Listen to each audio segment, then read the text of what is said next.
하나님의 영광과 계시. 고린도 후서 3장 12절에서 18절. 이번 주일로 주현절이 끝납니다. 이런 주현절에 기독교 교회는 고대로부터 에피파니, 현현을 가리키는 나타남에 대해서, 즉 예수님 안에 나타나는 하나님의 영광에 대해서 생각해 왔습니다. 공간 복음서 기자들은 예수님에게 나타난 하나님의 영광을 예수님의 삶에 개입해 있는 특별한 사건으로 이야기했습니다. 이것을 우리는 변화산 사건에 대한 마태복음의 보도에서 읽을 수 있습니다. 그리스도의 변용과 그것에 대한 찬양은 바로 이 사실을 의미합니다. 그러나 하나님의 영광이 그리스도 안에 나타났다는 사실은 단지 이 사건에만 제한될 수는 없습니다. 기독교는 이 현현을 무엇보다도 예수님에게 발생한 죽은 자로부터의 부활에서 발견했습니다. 하나님의 영광이 그리스도의 얼굴에 계시되어 있다는 바울의 언급은 바로 이에 대한 것입니다. 그리고 그리스도의 변용 사건도 역시 부활한 자의 영광이 나타난 것일 뿐입니다. 하나님의 영광을 나타내는 부활로부터 시작한 이 불빛은 예수님이 가셨던 모든 길을 비추고 있습니다. 따라서 요한복음은 완전히 포괄적인 의미에서 이렇게 언급할 수 있습니다. 말씀이 육신이 되어 우리 안에 거했습니다. 우리가 그의 영광을 보니 아버지의 외아들의 영광이며 은혜와 진리가 충만했습니다. 요한복음 1장 14절. 하나님의 영광이 예수님 안에 나타났다는 것은 바로 하나님 자신이 예수님 안에 나타났다는 말과 다른 게 아닙니다. 이처럼 그리스도의 주현절은 성탄절 주제로 이어집니다.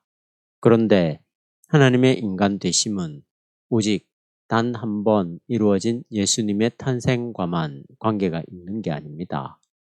그것은 예수님의 전체 역사를 휩싸고 있습니다. 순환절과 부활절은 이런 주제 아래 놓여 있습니다. 하나님의 인간 되심은 하나님의 영광이 우리에게 나타나셨다는 것을 의미합니다. 그렇다면 예수 그리스도 안에 있는 하나님의 영광이 우리에게 그리고 우리를 위해 나타났다는 사실은 오늘 우리에게 무엇을 의미합니까? 바울은 이 문제를 이스라엘과 비교해서 밝혀주고 있습니다. 오늘 우리의 시대는 바울의 시대와 적지 않게 떨어져 있기 때문에 우리 기독교인은 바울과 달리 우리 자신의 상황이 이스라엘과 대립해 있는 것으로 인식하고 있습니다. 어쨌든지 바울이 이스라엘 백성들에 대해 언급한 것에서도 우리는 일반적으로 받아들여질 만한 하나의 명백한 사실을 밝혀낼 수 있습니다. 바울은 하나님의 영광이 그리스도의 얼굴에 나타났다고 말했습니다. 왜냐하면 하나님의 영광이 이스라엘 백성들에게는 가려 있었기 때문입니다. 왜 그분의 영광이 이스라엘 백성들에게 숨겨져 있었을까요? 그 이유는 이스라엘 백성들이 율법의 무상성을 인정하지 않았기 때문입니다. 그것은 곧 그들의 고집입니다. 율법에 충성함으로써 그것을 무언가 변하지 않는 영원한 것처럼 다루고자 한 것입니다. 이는 기독교인들이 일반적으로 자신들의 종파적 전통을 대하는 태도와 비슷합니다. 루터 교회와 개혁 교회와 로마 가톨릭 교회의 특수성이 영원한 가치가 있는 것처럼 생각하는 그것 말입니다. 바울은 이스라엘 백성들이 율법을 경건하게 수행해 나감으로써 하나님의 영광을 가렸다는 사실을 구약 성서의 오래된 암시로부터 추정해냅니다. 바울이 인용하고 있는 출애굽기 34장 29절 이하의 내용은 이렇습니다. 시내산에서 하나님을 만난 후 이스라엘 백성들에게 돌아온 모세는 자기 얼굴을 수건으로 덮었습니다. 왜냐하면 모세가 하나님을 만난 뒤로 그의 얼굴에 나타난 광채를 이스라엘 백성들이 견뎌낼 수 없었기 때문입니다. 바울은 이 사실을 당연히 이렇게 생각했습니다. 모세의 얼굴에 반사된 하나님의 영광이라는 불빛은 이스라엘 백성들에게 주어진 율법이 영원하지 않다는 사실을 인식하게 하는 것이었는데 이스라엘 백성들은 이를 깨닫지 못했다고 말입니다. 그들은 틀림없이 율법을 헛되지 않은 것으로 보았을 것이며 그뿐만 아니라 그렇게 보고 싶었을 것입니다. 그렇게 보고 싶었을 것입니다. 이스라엘이 율법을 변함없는 하나님으로 생각했기 때문에 그것으로 인해 하나님의 영광이 가려졌다는 바울의 비판은 그 본문을 주석한 현대 성서학의 도움을 통해서 훨씬 명백한 사실로 드러났습니다. 오늘 우리는 모세가 자기 얼굴을 가린 수건을 종교의식 때 사용하는 일종의 가면이라고 생각합니다. 이집트 사람들이 종교의식 때 하나님 역할을 연출하기 위해 썼던 하나님의 형상을 한 가면과 비슷합니다. 그렇다면 결국 이 가면의 의미는 모세에 의해 선포된 율법이 하나님의 공인을 얻었다는 것일지 모릅니다. 모세는 이 가면을 쓰고 마치 자신의 말이 하나님의 입에서 나오는 것처럼 선포했을 것입니다.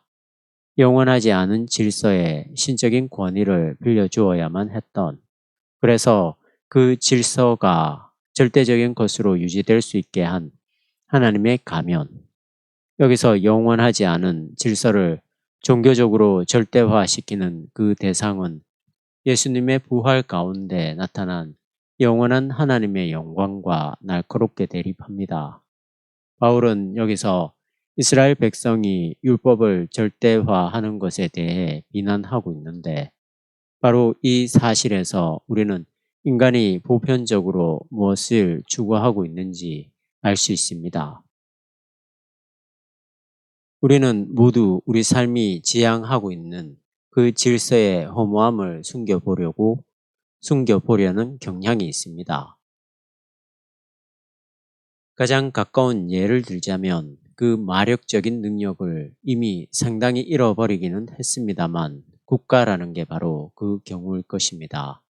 한때 독일인, 프랑스인, 영국인들이 국가가 영원하다고 믿었다는 것은, 그리고 그런 이유로 국가에 속한 개인들이 수없이 희생되었다는 것은 오늘 우리에게는 아주 믿기 어려운 현상처럼 보입니다. 그러나 그게 사실이었습니다. 주로 우리 남성들이 그렇게 열심히 성취해 보려고 애를 쓰는 일에서 볼 수 있는 대로 우리 주변의 익숙한 작업 현장에는 이런 착각이 비일비재로 일어납니다. 우리가 영원한 것을 건설하고 있는 것 같은 착각 말입니다.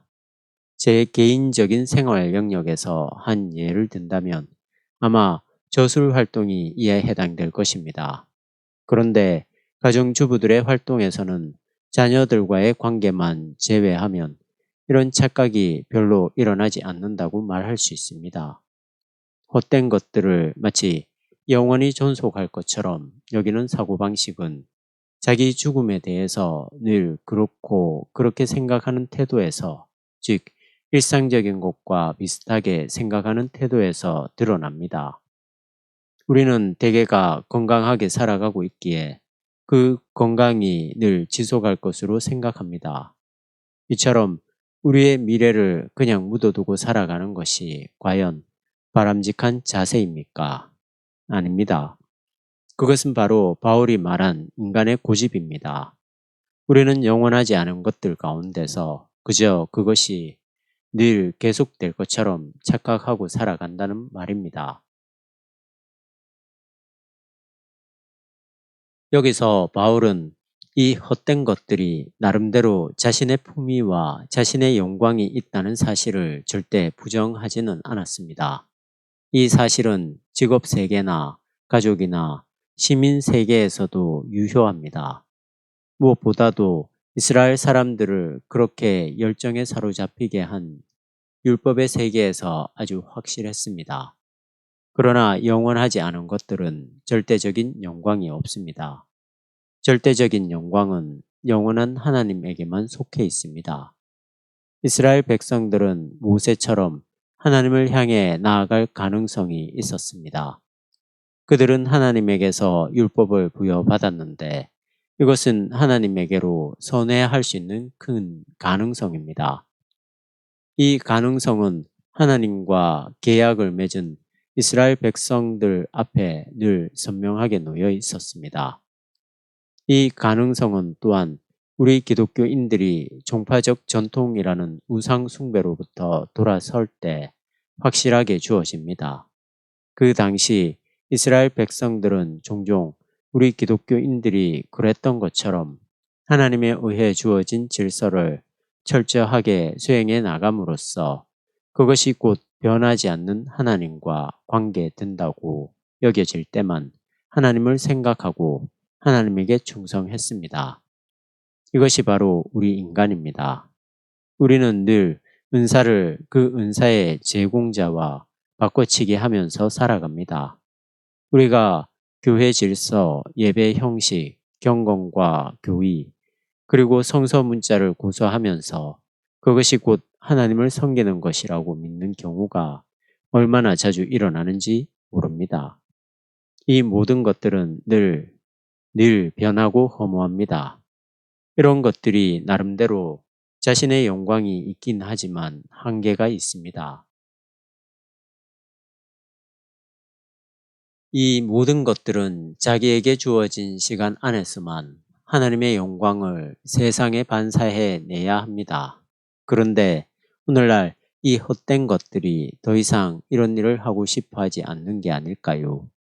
그리스도는 헛된 것들을 노예처럼 섬기지 않도록 우리를 자유롭게 하셨습니다. 하나님의 영원한 생명이 그리스도에게 계시됨으로써 그렇게 되었습니다. 이 생명은 오늘 우리에게도 역시 계시되어야만 합니다. 바울은 이것을 보혈의 반사라고 묘사합니다.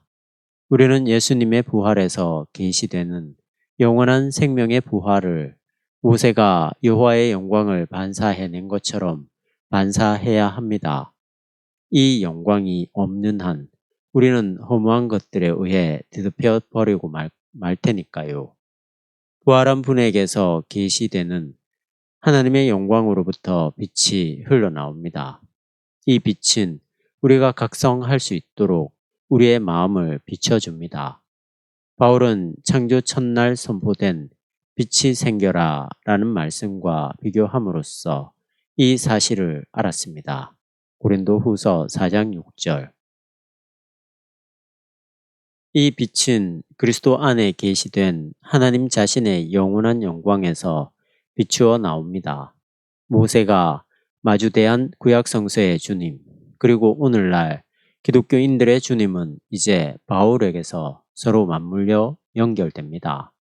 이 주님이신 하나님 자신은 영입니다.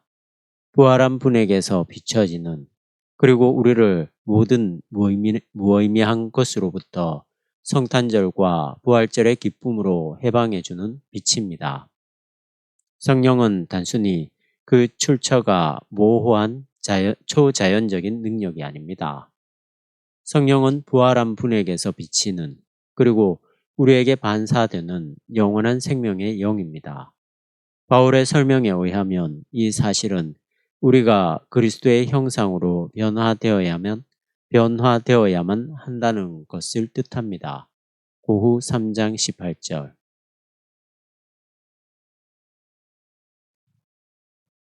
이것은 원래 바울이 종종 언급했던 생각입니다.